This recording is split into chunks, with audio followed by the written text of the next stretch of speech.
Yes, folks, hello, welcome once again to MoDXtra Games and Collectibles. I hope you're well. I'm Chris, this is my channel. It's an absolute pleasure to have you with me here today. And today's video is all about, so you want to be a toy tuber. I'm planning on putting this video out in Christmas week. Happy holidays, by the way, folks. I hope you've had a lovely couple of days off, at least.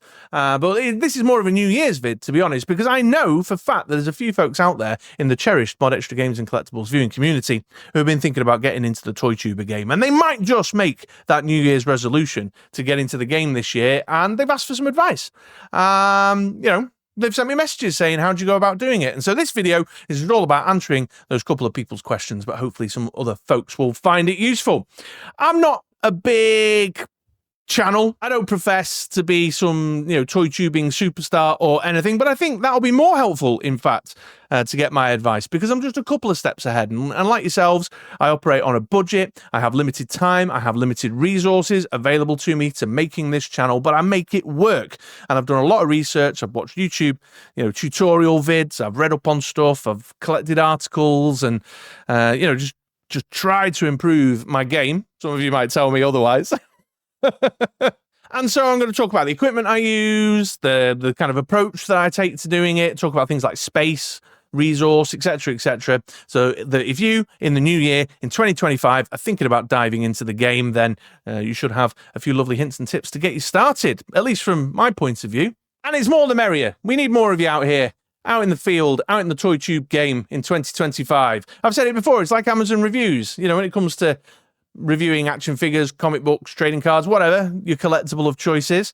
You don't make a decision based on the first Amazon review on the list. You read a couple, don't you? And that's what it should be like here on YouTube. So let's get into it and let's talk about some gear and some approaches and stuff to get us started. So the first concern a lot of people will have will be about space. And I can tell you from doing this for a little while now that with just a little bit of space, but not an enormous amount of space, you can actually get up and running to review products and to share thoughts to camera pretty easily and without an enormous mansion for it to take place in.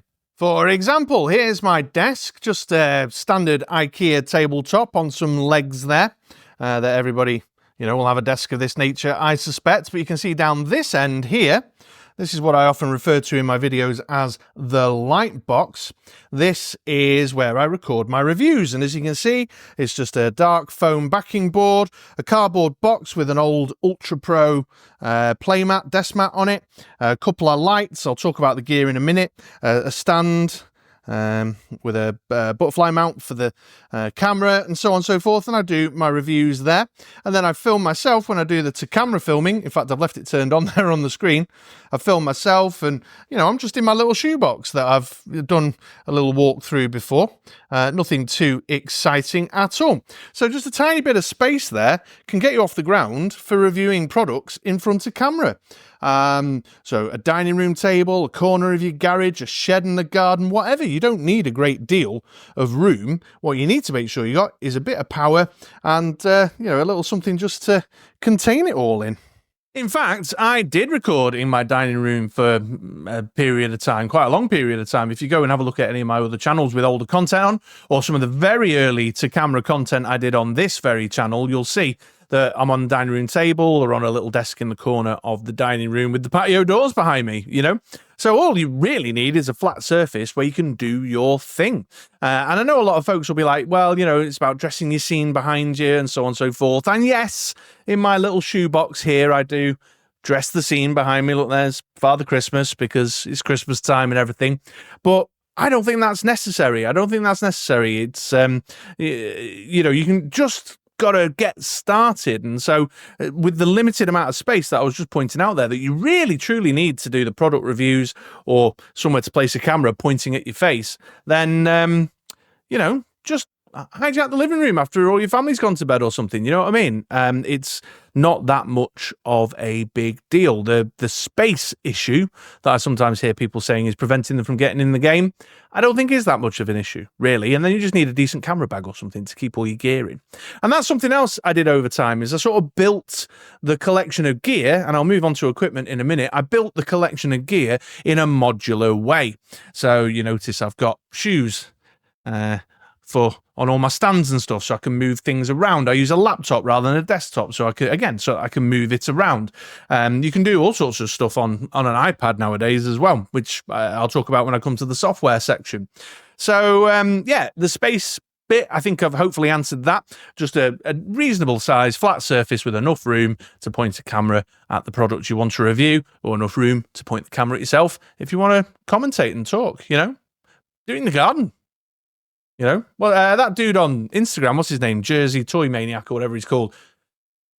He looks like he's in some sort of pedestrian tunnel somewhere all the time, you know? So get stuck in. Okay, next up then, let's get into equipment, gear and equipment. In fact, that's what most specifically folks who sent me messages were being curious about, what their inquiries were related to, were gear-related questions. And gear is an interesting thing because that can be where a lot of your budget goes, but there are some sensible ways of using your budget to go a long way. And there's also some simple steps you can take to nail it quite simply. And the first step is to explore what your phone's capable of, which is what I'm recording this on right now. This is an iPhone 15. I'm just using the internal camera facing towards myself with just a little bit of a bracket thing there, which I'll show you in a sec, just to help my very unsteady old man hands. And then I've got a little wireless lavalier microphone that I use also as well. So this, you know, is a high-powered camera. I'll talk about my other camera in a moment, but there's in your pocket, you have got the basic functionality, the basic equipment to get started. You know, I'm just using my iPhone, pointing it at my face and talking straight to camera. I think audio quality is important. I'll, you know, revisit that in a moment. But first and foremost, you've got the tool. You already have the tool because you already use it as part of your phone. If you've got a half decent, you know, Samsung or iPhone or something, then you're already a part of the way there. So on the back here, I've got this little Ulanzi kind of camera clamp. It just helps because I've got a bit of a tremor, an old man tremor. That means that even the stabilizer in the phone sometimes struggles. I don't believe there's a need to go to the full extent of getting, you know, a gimbal, like a 3-axis gimbal or anything, but if you've got the budget, by all means do. I experimented with gimbals once, but I found them a bit of a challenge to master the skills around. But yeah, just a little hand clamp there. You can see it's got the mirror, so if I'm doing it that way round, I can see myself. Look, there we are, we're recording me. And yeah, pretty straightforward stuff. So, you know, get the little clamp and you're away. And of course, you know, little stretchy foam bracket things like this are cheap and 10 a dozen out and about. Again, you don't need a particularly fancy one. I've got quite a heavy base on mine. And I tend to use the phone for recording that I want to do a little bit with a bit more motion or mobility. But if you want to use your phone in lieu of a fancier camera, you know, plant it on your desk and film yourself, then they're easy enough to get hold of. I'll pop some links to some examples in the description down below, because you can then just, you know, clamp it in and film yourself using that. The main thing, actually, really, that I've discovered through doing this for a little while now and through my research online is that the camera is less important than audio quality and lighting.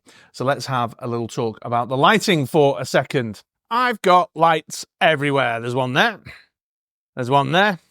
There's two here. You can see that one there. There's just lights all over the place. I just use a lot of lighting, and that is really what helps the, you know, the video quality, the experience for your viewer. So for the action figure reviews and the product reviews I do on the little stage, I've got these fairly cheap, you know, comparable New Ear. Is it New Ear? I don't even know how to pronounce it. It comes in a 2-pack there, and you can pop it. I've changed the stands, but the stands do come with them. It's got a range of brightness and stuff. I hit the button here, there you go, powered off USB, and I just sort of line them up to make sure they're not reflecting off packages or figures too much. I've got two because I like to have a nice balanced piece of lighting. And then when I'm doing to camera, again, I think these are both New Ear as well.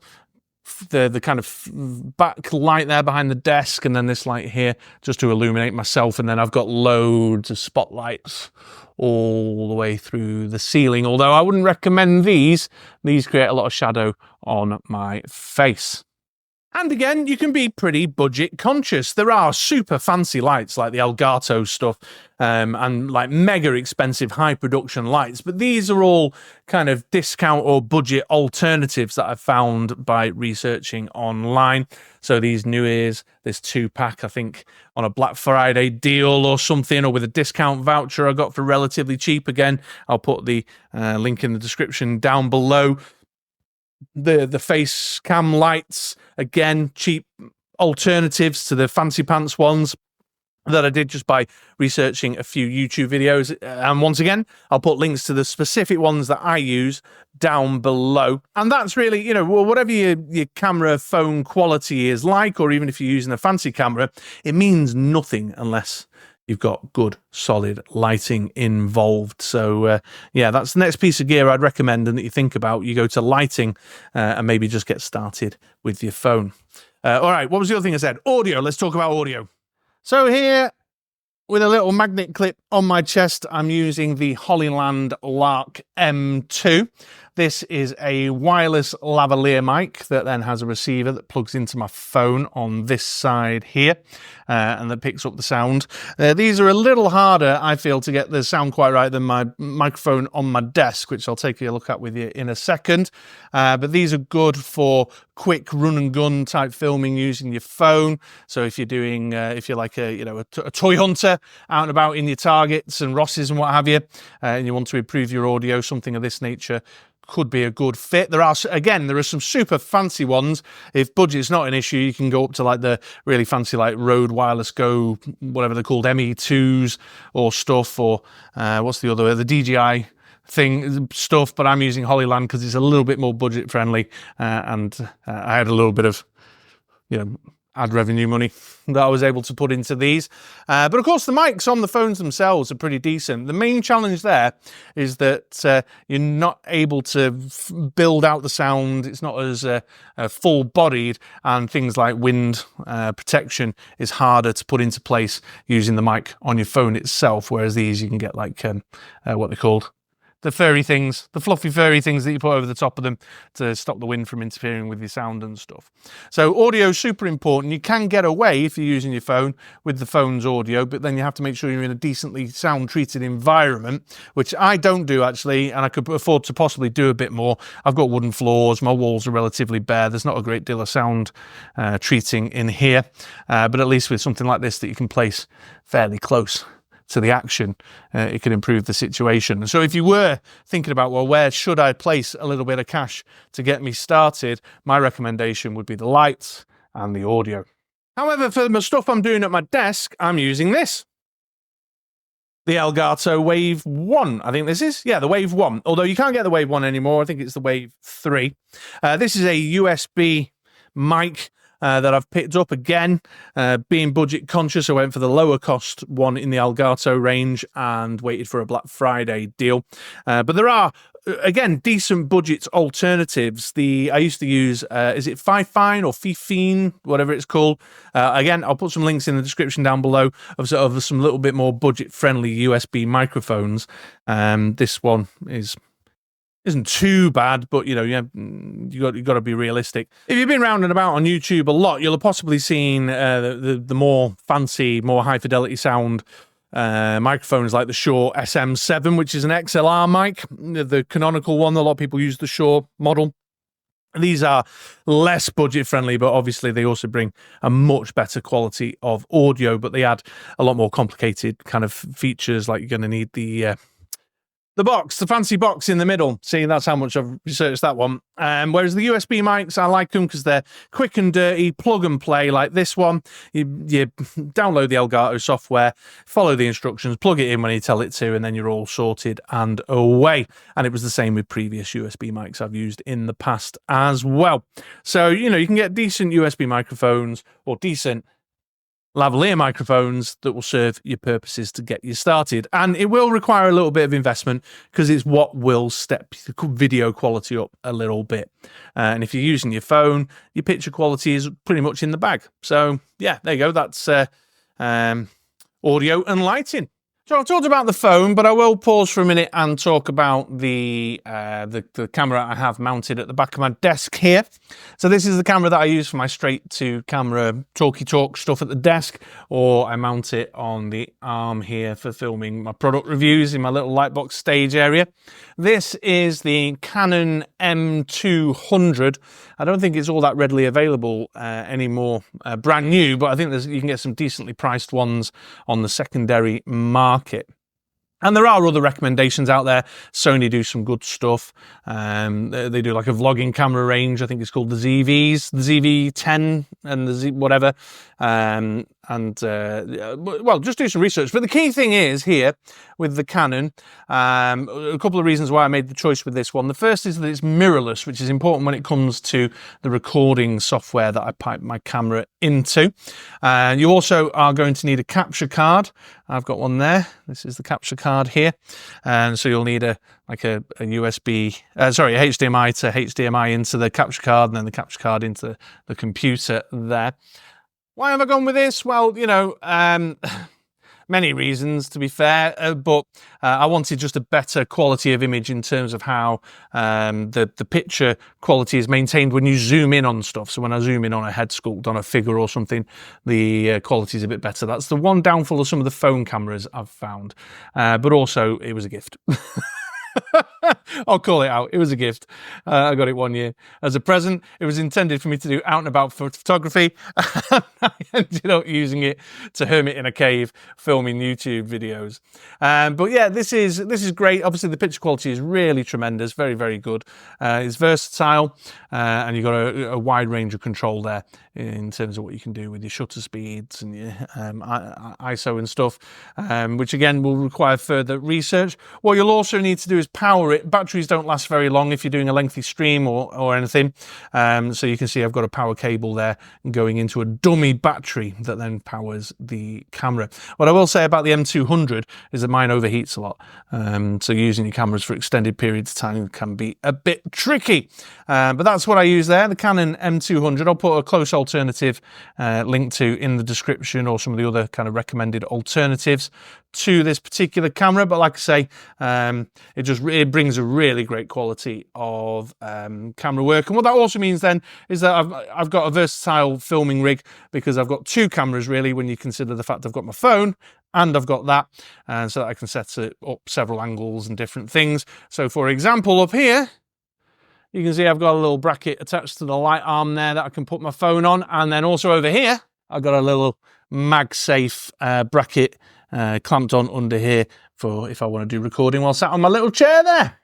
So of course, going for a mirrorless camera like this, while it does have really great picture quality, much improved picture quality over a webcam or something, it's not very budget friendly. You know, you'd have to get a good deal on the secondary market, or keep your eye out for like a cheeky Black Friday deal or something, or like me, get it as a gift for a birthday one year. Just repurpose it into your YouTube career. But to reiterate, very clear, you need it to be mirrorless, because this is how it will interact with your recording software better, and I'll talk about software in a minute. And you'll need a capture card of some description. Again, I'll put some links to some capture cards down below. You can get really fancy capture cards as well, by the way, folks. This is, I would probably say, a really cheap budget one by comparison. And I find, you tell me, seems to be capturing the picture quality. I'm looking at the screen there, capturing the picture quality fine. But you know, your famous ones are like your Elgato cam links and stuff, you know. And if, like me, you're moving it around a lot, using it in different locations, moving it from different brackets, then you want to make sure that your HDMI lead that's piped from the camera into the capture card is long.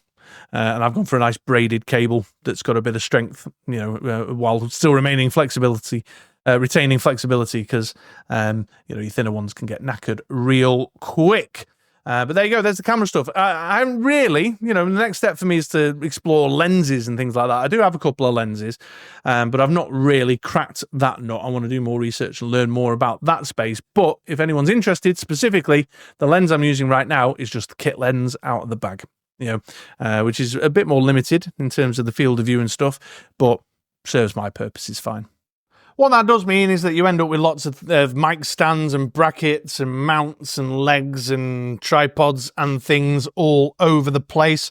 So this is my mic's on a desk mic stand, but you can obviously get the fancy ones that clip onto the edge of the desk and move around.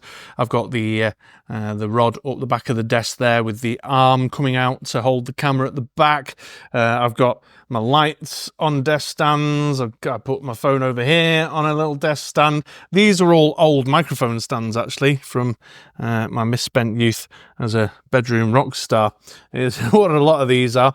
I find these have got very nice heavy bases and good sturdy builds on them. But you can buy cheap and cheerful stuff like that one over there under the desk.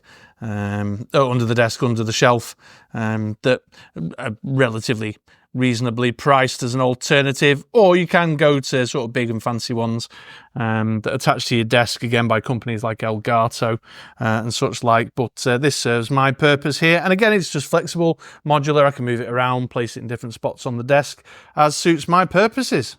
Okay, folks, well, on to the recording bit now of the video. And as you can see on the screen around me, I use a piece of recording software called OBS, the Online Broadcast System. And there's a number of reasons why I use this, but the main reason is that it's just super flexible, super versatile, and of course, it's free. There's no charge for using it at all. Initially, I wanted a piece of recording software that I could use that wasn't going to have a watermark on it. I know a lot of people out there use StreamYard, which is a web-based streaming and recording piece of software. But I didn't want the StreamYard watermark on it, and I also wanted to be able to add things like overlays and little animated pop-ups and stuff. So if I want to fire something off like my little distro here, then I can do. And OBS has loads of flexibility that allows you to do it. It also allows me to record and live stream. It's got all the all the syncing capabilities with YouTube streaming, Twitch streaming, etc., etc. And the building, I don't know if you guys can see my mouse, but you sort of build your different scenes so that you've got different types of overlays to suit different types of videos that you're recording. You can then add all the sources like the camera and the backgrounds and images that you want to pop in there. So my little like and subscribe pop-up that comes up in the corner of the screen on my review videos is just set on a loop as a source in the review recording scene that I've set up. Gives you a lot more kind of finer detail control over things like your audio. You can do things like adding filters to stuff, so you can put in things like noise suppression, noise gates, so that the echo's not as bad, and so on and so forth. So it gives you loads of versatility, but there is a learning curve on it. I've got all these extra panels open here. You can see all for my YouTube live streaming stuff. So that's my stream information, and that there is will show me the chat when I'm live. Obviously, there's loads of if we go into the properties on my camera here, you can see there's loads of sub-menus and tinkery bits that you can fiddle around with. A massive range of settings that you can fiddle around with as well. So tons of stuff in there. So there is a learning curve. There's great channels that do really awesome tutorials on how to use OBS and how to get started. I learned a lot from a guy called Mike Ferrier Jr. Was someone I used a lot. And folks like Epos Vox and what's the dude with the hair? Harris Heller and stuff. So I'm not going to go into detail. If this is a piece of recording software that you're interested in using, I'm not going to go into detail now, but this is what I use. And like I say, it's free, no cost.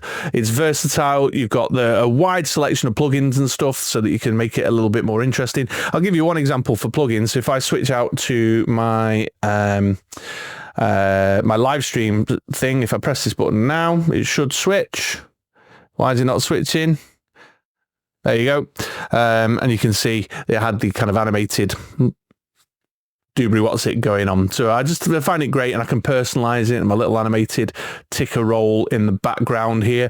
This is, I'm building this scene. I've added a frame in there because I'm going to work on my top 5 classifieds for 2024 in a minute when I finish this vid. But yeah, there you go. That's the recording software that I use, OBS, which I think is just really slick and smooth, but gives you so much, just a world of possibility within it that you don't get from the likes of StreamYard, etc., etc. That said, the free non-subscription version of StreamYard is perfectly fine. The advantages are that it's very plug and play, very straightforward, super intuitive compared to OBS that has a lot more kind of complicated buttons and bells and whistles attached to it. It's web-based too, so there's no installing of software. You do have to live with the watermark unless you pay the subscription price. You're also at 720 rather than 1080 if you're not paying the subscription price. It's also very advantageous if you want to record an interview and get someone to come in. So when I'm using OBS, I have to hook up a video call, then pipe my video and the video call into the OBS, set up the frames and stuff. So it's a bit more of rigmarole and setup, whereas StreamYard obviously has a lot of functionality that allow you to do that naturally, whether you're live streaming with a co-host or whether you're recording an interview, let's say, with someone from around the community or a store owner or something.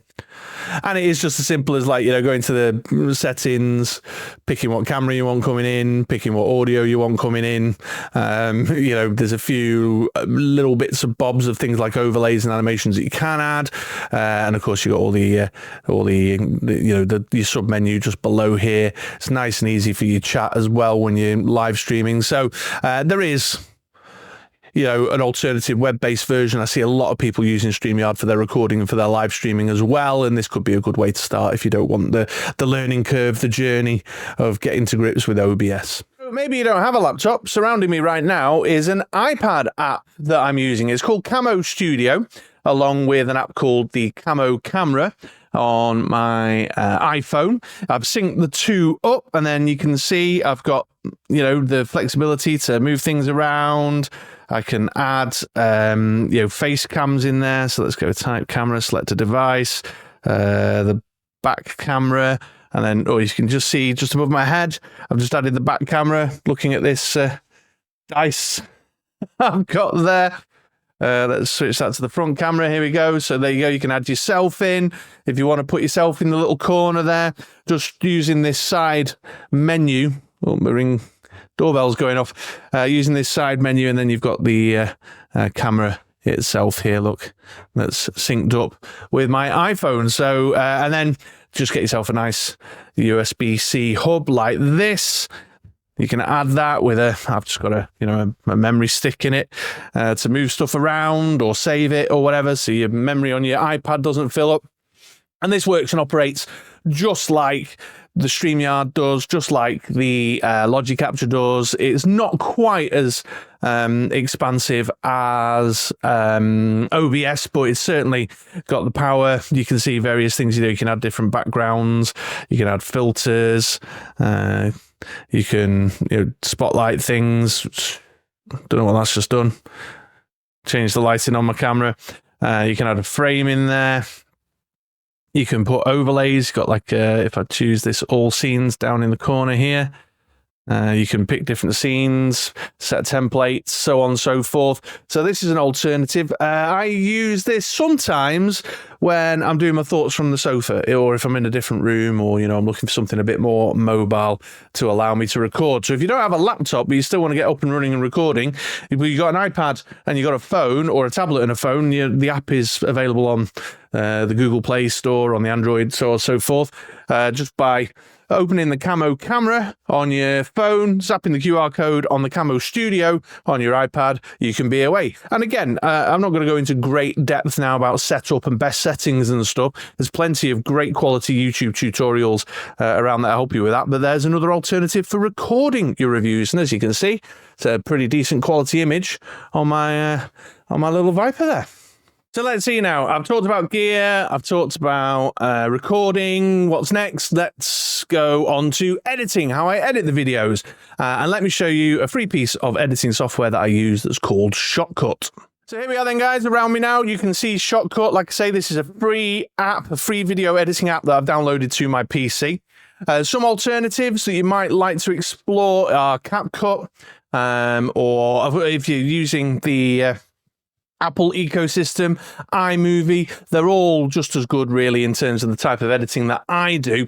We don't really in the ToyTube community, it's not fast cut, swoosh edit type stuff. We're not doing a cut every 6 seconds for the to maintain the attention of the Gen whatever they're called now, the Gen Zers. It's more about just chunking together little pieces of your review, or, you know, sections of your toy hunt, or whatever it is, you know, you're seeking to do in the ToyTube world. Perhaps editing out some fluffed lines when reading your script, when you're doing a bit of commentary, that type of thing. And I like simple to use tools like CapCut and like this shortcut here. I tend to use CapCut when I'm working off my iPad. The app on the iPad's pretty good. So the 1 minute showcases with these swiveling figures that I do, I film them on my phone, as I talked about earlier, and then I'll edit them together on my phone or AirPlay them over to my iPad using CapCut. And it's quite nice because it's got some standard inbuilt transitions and stuff. But this is Shotcut here. You can see I've got a couple of recent projects. This is the very video that you're watching right now that I'm working on, and it's your traditional kind of, you got your timeline, you can put cuts in, you can put edits in, you can add extra audio underneath, you can add extra layers on top. So if you want to have a piece of text jump in, this is the first half of this video that I've already started editing. As you can see, little insight behind the scenes into how the sausage is made at MoDXtra Games and Collectibles. But I like this one again because there's lots of really useful online guides and YouTube tutorials that you can follow. It's pared down. It's not quite as complex or crowded as, say, using Adobe's Creative Cloud suite for their various things. I find them very noisy and crowded, whereas things like CapCut or this one, Shotcut, is very straightforward. You can move along the timeline, do stuff, you know, it's all very intuitive and easy to use, and it will just allow you to put in some simple transitions. But it's got some flexibility as well. You can upload different transitions, you can upload some audio filters, etc., etc. So if you want to get a bit more under the hood and do a bit more with it to improve the viewing experience for your audience, you can do. So yeah, this is Shotcut. Just go to their website, download it for free, or like I say, I use CapCut on the iPad when I'm doing stuff that I've recorded on there. Finally, I just wanted to swing back round and revisit audio. So I talked about devices that are going to help you enhance the quality of your audio, like the lavalier mic for my phone or this USB microphone I use with my laptop. But that's not the sum total of like really improving your audio quality. And one of the things I do after recording is I treat the audio. And let me show you a piece of free software online, a web-based piece of software that I use just to enhance the quality of the audio that I apply to my edits. So here on screen right now, folks, is the, what's it called? The Adobe Enhanced Speech, or no, Enhanced Speech from Adobe. I'll pop a link to it in the description down below. You do need to sign in, but you can just do it through the Google kind of sign in or whatever. But it's free. It's a free piece of free service. You can see there are limits. My face is covering up a little bit of that. Let me raise it up there.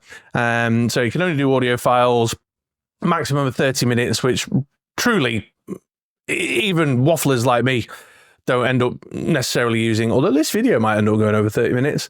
You see, you've got a size limit and how much you can do per day. It's pretty intuitive. You know, you just hit the choose file button, find your audio in your recording space. I haven't got a piece of audio right now. What I tend to do is export audio only out of the video editor, out of Shotcut or out of CapCut first, run that through this, choose the file, set the thing off, run that through this, and then it comes back and it's just a much more full-bodied, more warmer, improved sound. It also levels it as well. So if like, for example, with this video where I've recorded some on my phone, some on my laptop, I've got two different audio inputs going in, using at different times, so on and so forth. It levels the sound as well, so the volumes and the sound quality is similar in tone and body and pitch and so on and so forth.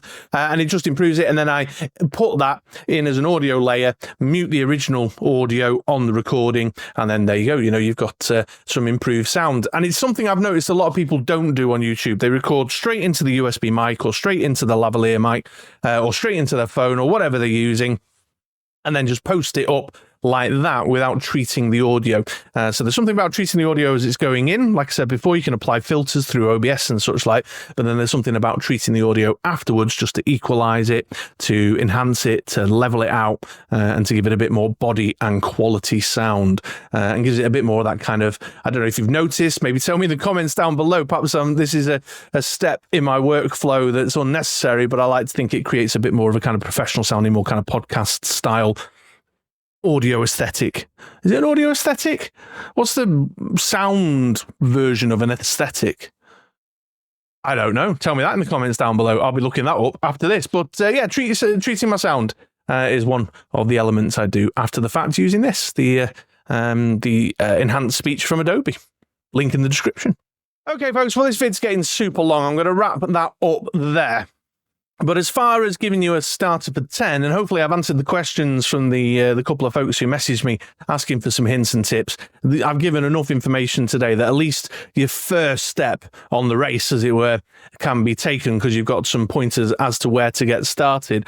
Clearly, there's a bit more to the narrative. I've not talked about stuff like the management of your files. You know, you end up building up a great deal of video recordings, audio recordings, clips all over the place.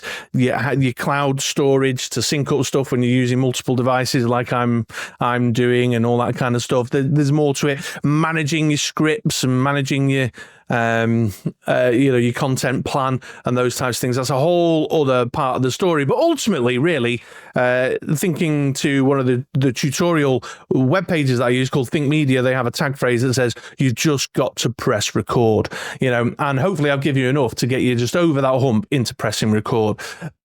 Ultimately, going right back to the beginning of the video, you've got the tool in your pocket to get you started. I think a little bit of budget investment in the audio, getting yourself a mic of some description that you can use with your phone, and figuring out ways of editing, but like I say, you can do that for free, is important. But hopefully I'll give you enough to get you started.